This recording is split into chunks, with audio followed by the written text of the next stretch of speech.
Good evening दोस्तों। बिहार की राजनीति पर अपने विचार के क्रम में आज हम चर्चा को आगे बढ़ाते हुए अपने विचार आप सबके बीच रख रहे हैं। जब बिहार की शासन व्यवस्था को श्री नीतीश कुमार जी ने 2005 में संभाला तो बिहार की स्थिति गर्त वाली हो गई थी। न कोई मूलभूत सुविधा थी, न सड़कें थी, न बिजली थी, न शैक्षणिक व्यवस्था थी, न हॉस्पिटल थे, न शासन का राज था। अराजकता और अव्यवस्था हर जगह देखने को मिलती थी। मुझे याद है कि उन दिनों हम सोचा करते थे कि पता नहीं कितने सालों के बाद हमारे गांव को शहर से कनेक्ट होने वाली रोड अच्छी तरह बन जाएगी और हम सुगम्य तरीके से शहर से अपने गांव को आना जाना कर पाएंगे। सपना लगता था, लेकिन श्री नीतीश कुमार जी ने शासन को संभालते हुए ही इतने सही तरीके से काम किया कि काया पलट कर दिया। जो चीज़ें दूर दूर तक संभव नहीं दिखती थी, लगा सपने जैसा हो गया। ये सड़कों का जाल बिछ गया, गांव-गांव में बिजली की ऐसी व्यवस्था हो गई जैसे शहर में बिजली की आपूर्ति होती है।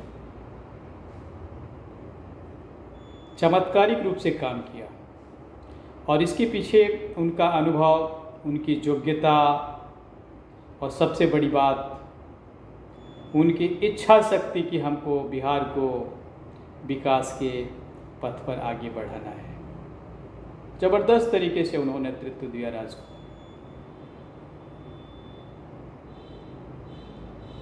अपराध की जो दुनिया थी उस पर अंकुश लगाया,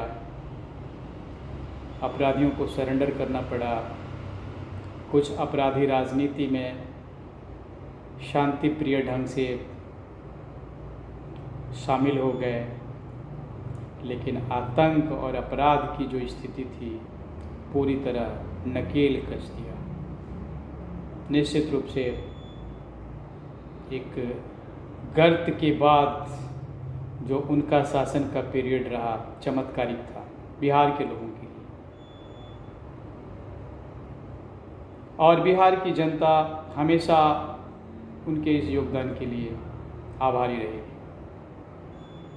20 साल का उनका नेतृत्व बिहार की जनता के लिए निश्चित रूप से ये चमत्कारिक ही रहा है। उनकी योग्यता, उनकी क्षमता और उनके उद्देश्य पर कभी कोई प्रश्न चिन्ह नहीं लगाया जा सकता। और सबसे बड़ी बात एक विजन था कि विकास करना है, लोगों को मूलभूत सुविधाएं देनी है, और उन्होंने किया।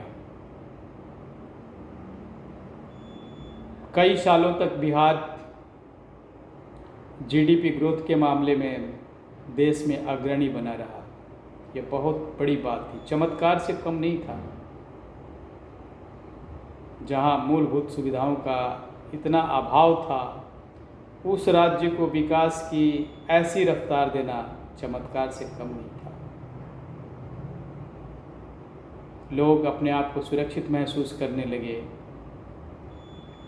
पलायन रुका, बिजली की व्यवस्था अच्छी होने से कृषि आधारित उद्योग गांव-गांव में लगने लगे, लोगों को छोटे मोटे रोजगार मिलने लगे और बिहार विकास के मामले में अग्रणी राज्यों के समकक्ष चलने लगा। फिर भी चूँकि जिस राज्य में इतनी सारी समस्याएं थी, अचानक से सब कुछ बदल देना संभव नहीं था। इंफ्रास्ट्रक्चर उन्होंने ज़बरदस्त रूप से विकसित किया और उनका मकसद था कि जब तक इंफ्रास्ट्रक्चर नहीं होगा तब तक हमें निवेश नहीं मिलेगा, निवेश नहीं मिलेगा तो रोज़गार नहीं बढ़ेगा। और इस दिशा में उन्होंने ज़बरदस्त तरीके से प्रयास किया। बिहार की जनता हमेशा उनके लिए आभारी रहेगी। एक सबसे बड़ी बात कि उन्होंने जो शासन व्यवस्था दी 20 साल तक लगातार बेदाग होना, ये अपने आप में बहुत बड़ी बात होती है। कोई उनकी कार्यशैली पर प्रश्न चिन्ह नहीं लगा सकता है कि हाँ उन्होंने कहीं अपनी भ्रष्टाचार में संलिप्तता रखी हो। भ्रष्टाचार को भी बहुत हद तक कोशिश किया उन्होंने, लेकिन चूँकि भ्रष्टाचार लोगों के जीन में घुस गया है, संभव नहीं है। हालांकि फिर भी अपने स्तर पर उन्होंने बहुत चेक पॉइंट्स लगाए, कोशिश किया, कम भी हुआ, लेकिन जो चीज़ जीन में घुस गया उसको निकालना मुश्किल है। एक अकेला आदमी क्या कर सकता है।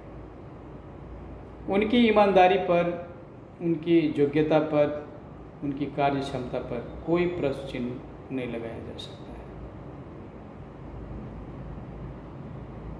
शिक्षा के क्षेत्र में थोड़ी शिकायत हो सकती है कि शिक्षा की गुणवत्ता जो है इस पीरियड में गिरी है।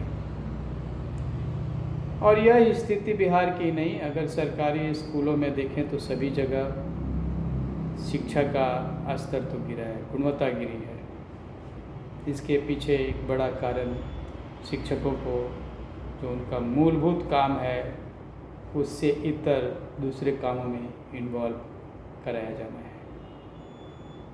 लेकिन मेडिकल के क्षेत्र में, हॉस्पिटल्स में डॉक्टर्स बैठने लगे, मरीजों का इलाज होने लगा, मुफ्त की दवाएं मिलने लगी। जो एक आम आदमी को जीवन जीने के लिए व्यवस्था चाहिए, सरकार ने इसमें तो ज़बरदस्त प्रयास किया। और ऐसी उम्मीद की जा सकती थी कि अगर 5-10 साल वो स्वस्थ और मेजॉरिटी की गवर्नमेंट के साथ होते तो बिहार अभी और भी आगे चमत्कारिक रूप से डेवलप करता। लेकिन उनकी सरकार लगातार अलायंस में रही है और अलायंस की कुछ मजबूरियां होती हैं, सबको एडजस्ट करके चलना पड़ता है। और इस परिस्थिति में भी लगातार 20 साल तक शासन व्यवस्था विकास की गतिशीलता के साथ एक बहुत बड़ी बात है।